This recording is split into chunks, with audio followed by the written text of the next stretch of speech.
अस्सलाम वालेकुम for all viewer. आज का हमारा टॉपिक है चेन रूल। इससे पिछली वीडियो के अंदर हमने पढ़ा था क्वेश्चन रूल।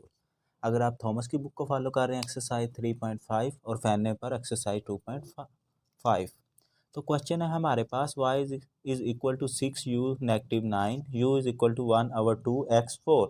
अगर हम बुक को फॉलो करें तो वो कहता है कि y को आपने रखना है एफ यू के बराबर और u को बराबर रखना है आपने g ऑफ x के बराबर। तो हमने बुक को फॉलो करना है, तो हमने ये दो स्टेप के मुताबिक इसके ऊपर चेन रूल लगाना है। चेन रूल हमारे पास होता है कि हमारे पास एक कोई भी अगर कांस्टेंट नंबर हम लेंगे, जैसा कि हम u ले रहे हैं इधर, तो u से कट जाएगा, हमारे पास dy/dx बच जाएगा। चेन रूल हम तब लगाते हैं जब हम दो वैल्यू को कंपेयर करते हैं विद रिस्पेक्ट टू डेरिवेटिव। तो हम इस पे अब डेरिवेटिव लगाएंगे। y को हमने किसके बराबर रखना है, एफ ऑफ यू वाई किसके बराबर था, 6u नेगेटिव 9। इसके बाद हम लेंगे इसका डेरिवेटिव किसके respect, differentiate with respect to u, क्योंकि यहाँ पे वेरिएबल क्या है u। तो हम जब इसको रिप्रेजेंट करेंगे तो हमने सिर्फ डैश लगा देनी है, इसका मतलब है फर्स्ट डेरिवेटिव। जब हम इसका डेरिवेटिव लेंगे तो हमें पता है इसका डेरिवेटिव क्या आएगा, u का डेरिवेटिव क्या होगा 1 6 से मल्टीप्लाई होगा तो 6, 9 कांस्टेंट है, इसका डेरिवेटिव क्या हो जाएगा 0। तो मीन मैं इधर डायरेक्ट 6 लिख सकता हूँ। इसी तरीके से हमने u को किसके बराबर रखा था, g ऑफ x। u किसके बराबर है 1/2x4, तो u किसके बराबर हो जाएगा g ऑफ x 1/2x4। इसको भी हम डिफरेंशिएट करेंगे किसके respect, with respect to x। तो g के ऊपर हम एक डॉट लगाएंगे तो हम इसे क्या कहेंगे, डेरिवेटिव, फर्स्ट डेरिवेटिव। तो जब इसका डेरिवेटिव लेंगे तो पावर क्या आ जाएगी स्टार्ट में, और पावर में से क्या कर देंगे एक कम, 2 1 दा 2 2 2 दा 4, ऊपर क्या बच गया 2 और x की कितनी बच गई 3। अब हम लगाएंगे chain rule according to book dy/dx, क्योंकि हम बुक को फॉलो करेंगे। तो f dash g of x is equal to g of x। हमने सिंपली जो वैल्यू हमने आंसर लगाई है इन दोनों को क्या कर देना है, मल्टीप्लाई। तो पहला आंसर क्या था हमारे पास 6, दूसरा आंसर क्या था मल्टीप्लाई 2x की 3, तो क्या बन गया हमारे पास 12x की 3। ये था हमारे पास क्वेश्चन नंबर 1। अब हम करेंगे क्वेश्चन नंबर 2। क्वेश्चन नंबर 2 है हमारे पास y is equal to 2u 3u 8x negative 1। तो हमने क्वेश्चन के अंदर पढ़ा था कि हमने y को किसके बराबर रखना है, f ऑफ u। तो f ऑफ u को हम किसके बराबर रखेंगे, इसकी वैल्यू के बराबर 2u की 3। अब हम इसको डिफरेंशिएट करेंगे जब हम u के रिस्पेक्ट। तो मैं अब क्वेश्चन डायरेक्ट करूँगा क्योंकि हमने डिफरेंशिएट काफ़ी पढ़ ली है। तो पावर शुरू में आ जाएगी, हमें पता है पावर शुरू में आएगी 2 3 दा 6, और u की पावर में से 3 में से 1 निकालेंगे तो आंसर क्या बचेगा 2।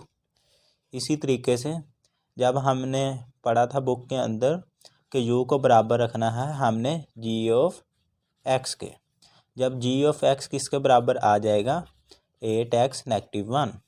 जब हम इसका डेरिवेटिव लेंगे, डेरिवेटिव को मैं लाइन से रिप्रेजेंट कर रहा हूँ, तो ये किसके बराबर आ जाएगा 8 के, क्योंकि x का डेरिवेटिव क्या होगा 1, तो 8 बच जाएगा, 8 1 दा 1, और ये कांस्टेंट है, ये 0 के बराबर आ जाएगा। अब हम इस पे क्या लगा देना है, चेन रूल। चेन रूल हमने बुक के मुताबिक फॉलो करना है। वो किसके बराबर होता है, f dash g of x, g derivative g of x। तो हमने इन दो वैल्यू को आपस में क्या कर देना है, मल्टीप्लाई। 6u2 मल्टीप्लाई 8, 6 8 तक कितने बार हो जाएगा 48। u का स्क्वायर, u की वैल्यू क्या थी हमारे पास 8x नेगेटिव 1, तो हमने क्या पुट कर देनी है u की जगह 8x नेगेटिव 1 का स्क्वायर, क्योंकि u का भी क्या था स्क्वायर। तो ये था हमारे पास चेन रूल का क्वेश्चन नंबर 2। अब हम करेंगे क्वेश्चन नंबर 4। क्वेश्चन नंबर 3 बिल्कुल इसी जैसा ही है। और क्वेश्चन नंबर 3 और 4 एक ही टाइप के हैं। हम क्वेश्चन नंबर 4 करते हैं। क्वेश्चन नंबर 4 है y is equal to cos u, u is equal to negative x over 3। तो हमने सबसे पहले y को किसके बराबर रखना था, f ऑफ u के। तो जब हम इसको f ऑफ u के बराबर रखेंगे तो f ऑफ u किसके बराबर आ जाएगा, कोस u के। अब हम इसका लेंगे derivative with respect to u। जब हम इसका डेरिवेटिव लेंगे विद रिस्पेक्ट टू u तो कोस का डेरिवेटिव क्या होता है, नेगेटिव साइन। तो नेगेटिव साइन u हमारे पास इसका क्या आ जाएगा, डेरिवेटिव। इसी तरीके से हमने क्या कहा था, u को बराबर रखना है g ऑफ x के। जब g ऑफ x किसके बराबर आ जाएगा, नेगेटिव x ओवर 3। तो इसको भी हमने क्या करना है, डिफ्रेंशिएट। नेगेटिव 1 ओवर 3 बाहर निकाल लिया और d ओवर डी एक्स किसके बराबर आ जाएगा, x का। तो x का डेरिवेटिव क्या होता है, 1। तो वो नेगेटिव 1 ओवर 3 से 1 मल्टीप्लाई होकर भी क्या आना है, नेगेटिव 1 ओवर 3। तो अब हमने क्या लगा देना है इस पे, चेन रूल। चेन रूल किसके बराबर होता है, dy ओवर डी एक्स। तो f का डिफरेंशिएबल g ऑफ x, ये हम बुक को फॉलो कर रहे हैं इस वजह से हमें लिखना पड़ता है g ऑफ x। जब आपको बोर्ड में क्वेश्चन आएगा सिंपली, या पेपर में क्वेश्चन आएगा सिंपली, तो आपने सिंपली लिख देना है डी ओवर डी एक्स, ये लिखने की ज़रूरत नहीं है। तो ये किसके बराबर होता है, हमें पता है d y over d u के और d u over d x के। तो हम इसको ही फॉलो करेंगे, ये वाला पैटर्न हम फॉलो नहीं करेंगे। तो इन दोनों को आपस में क्या कर देना है, मल्टीप्लाई। तो मल्टीप्लाई करेंगे तो क्या आएगा, negative 1 over 3 multiply negative sine u. Negative negative cut out हो जाएंगे, मतलब पॉजिटिव हो जाएंगे। 1 ओवर 3 साइन यू। यू की वैल्यू क्या थी हमारे पास, नेगेटिव एक्स ओवर 3। तो हमने क्या कर देनी है, वैल्यू को पुट कर देना है 1 over 3 sine negative x over 3। तो ये क्या बन जाएगा, इसका आंसर। तो अब हम करेंगे क्वेश्चन नंबर 5। क्वेश्चन नंबर 5 है हमारे पास, y is equal to cos u, u is equal to sine x। तो हमने y को किसके साथ बराबर रखना है, फर्स्ट स्टेप में f ऑफ u के। तो f ऑफ u किसके बराबर हो जाएगा, कोस u के। तो जब हम इसका डेरिवेटिव लेंगे तो कोस का डेरिवेटिव हमने पिछले क्वेश्चन के अंदर पढ़ा है नेगेटिव साइन। तो नेगेटिव साइन u हमारे पास बन जाएगा। इसी तरीके से जब हम u को किसके बराबर रखना है, g ऑफ x के। तो g ऑफ x किसके बराबर आ जाएगा, साइन x के।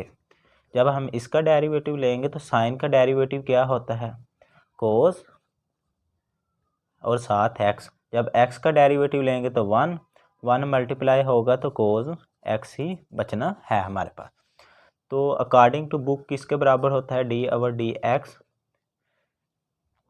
f का derivative g of x, g का डेरिवेटिव g ऑफ x। तो हम इसकी क्या करना है, हम दोनों वैल्यू को क्या कर देना है, मल्टीप्लाई। मल्टीप्लाई कैसे करेंगे, क्या था हमारे पास, negative sine u multiply cos x। तो u की वैल्यू क्या थी हमारे पास बुक के अंदर, साइन x। तो आपने सिंपली क्या लगा देना है, नेगेटिव साइन x कोस x। तो ये बनेगा इसका आंसर। ये था क्वेश्चन नंबर 5। क्वेश्चन नंबर 6 बिल्कुल ही सेम इस जैसा ही है, सिर्फ नेगेटिव का डिफरेंस है। तो वो वाला क्वेश्चन आपने खुद करना है, जो मैं आपको करवा देता हूँ। क्वेश्चन नंबर 6 है हमारे पास, y is equal to sine u. तो हमने सबसे पहले y को किसके बराबर रखना होता है, f ऑफ u के। f ऑफ u किसके बराबर आ जाएगा, साइन u के। हम पिछली वैल्यू के अंदर निकाल चुके हैं, पिछले क्वेश्चन के अंदर। f साइन का डेरिवेटिव क्या होता है हमारे पास, कोस। और u का डेरिवेटिव क्या होगा, 1। तो 1 मल्टीप्लाई होगा कोस u से, तो कोस u ही बचेगा हमारे पास। हम पिछले क्वेश्चनों के अंदर ये भी पढ़ चुके हैं, u किसके बराबर होता है, g ऑफ x। तो g ऑफ x इसके बराबर होगा जो u की वैल्यू होगी, x नेगेटिव कोस x। जब हम इसका डेरिवेटिव लेंगे तो किसके बराबर आ जाएगा, x का डेरिवेटिव 1 और कोस का डेरिवेटिव नेगेटिव साइन x। और x का डेरिवेटिव 1 ही आएगा, नेगेटिव और नेगेटिव पॉजिटिव साइन x। इसी तरीके से हम इसके ऊपर क्या लगा देंगे, चेन रूल। चेन रूल किसके बराबर होता है, f dash g of x g dash x. हमने दोनों वैल्यू को आपस में क्या कर देना है, multiply, sine x cos u की वैल्यू क्या थी हमारे पास, x negative x cos theta, 1 plus sine x cos किसके बराबर आ जाता है, एक्स नेगेटिव कोस एक्स। आपको मल्टीप्लाई करने की ज़रूरत नहीं है, आपने सिंपली चेन रूल की जो वैल्यू आएगी उसे आपने लिख देना है। ये था क्वेश्चन नंबर 6। तो अब हम करेंगे क्वेश्चन नंबर 7। क्वेश्चन नंबर 8 है हमारे पास, y is equal to negative second u x square plus 7x। तो सबसे पहले हमें पता है y को किसके बराबर रखना होता है, f ऑफ u के। और f ऑफ u का जब हम डेरिवेटिव लेंगे, बल्कि हम f ऑफ u की पहले वैल्यू लिख लेते हैं नेगेटिव सीकंड u की। तो हमें सीकंड का डेरिवेटिव का हमें पता होना चाहिए कि सीकंड का डेरिवेटिव क्या होता है। सीकंड का डेरिवेटिव हमारे पास होता है सीकंड u जो थीटा होगा और टैन थीटा। तो थीटा यहाँ पे क्या है u, तो ये क्या बनेगा इसका डेरिवेटिव। इसी तरीके से हमने u को किसके बराबर रखना होता है, g ऑफ x। तो जब हम g ऑफ x किसके बराबर आ जाएगा, एक्स स्क्वायर प्लस 7x। जब हम इसका डेरिवेटिव लेंगे तो क्या बनेगा, एक्स स्क्वायर मतलब पावर शुरू में आ जाएगी, हमने पिछले क्वेश्चनों के अंदर पढ़ा हुआ है। तो पावर में से एक कम करेंगे तो क्या बचेगा, x, और x का डेरिवेटिव 1, 7 1 द 7 को 1 के साथ मल्टीप्लाई करेंगे तो आंसर 7 ही आएगा। अब हमने सिंपली क्या लगा देना है इन क्वेश्चनों के ऊपर, चेन रूल। तो चेन रूल किसके होता है, f का डेरिवेटिव g ऑफ x, फिर g ऑफ x का डेरिवेटिव। इसकी वैल्यू क्या होती है, हम इन दोनों को क्या कर देना है, मल्टीप्लाई, 2x प्लस 7 मल्टीप्लाई क्या होगा, negative secant u tan u। u किसके बराबर था हमारे पास, एक्स स्क्वायर प्लस 7 थी 7x, तो 2x प्लस 7, और नेगेटिव हम बाहर निकाल लेंगे क्योंकि नेगेटिव इस सारे के साथ था तो बाहर ही आ जाएगा। तो सीकंड u की जगह क्या आ जाएगा, एक्स स्क्वायर प्लस 7x, और tan की जगह क्या आ जाएगा, tan की जो u है इसके किस जगह क्या आ जाएगा, एक्स स्क्वायर प्लस 7x। तो ये था क्वेश्चन नंबर 8। इस तरीके से हमने चेन रूल वाले क्वेश्चन को सारे क्वेश्चन सोल्व कर लिए हैं। अगर आपको कोई भी प्रॉब्लम हो तो आप मुझे कमेंट में बता सकते हैं, मैं उसका सलूशन आपको सेंड कर दूंगा। तो मिलते हैं नेक्स्ट वीडियो में, तब तक के लिए इजाज़त दीजिए, अल्लाह हाफिज़।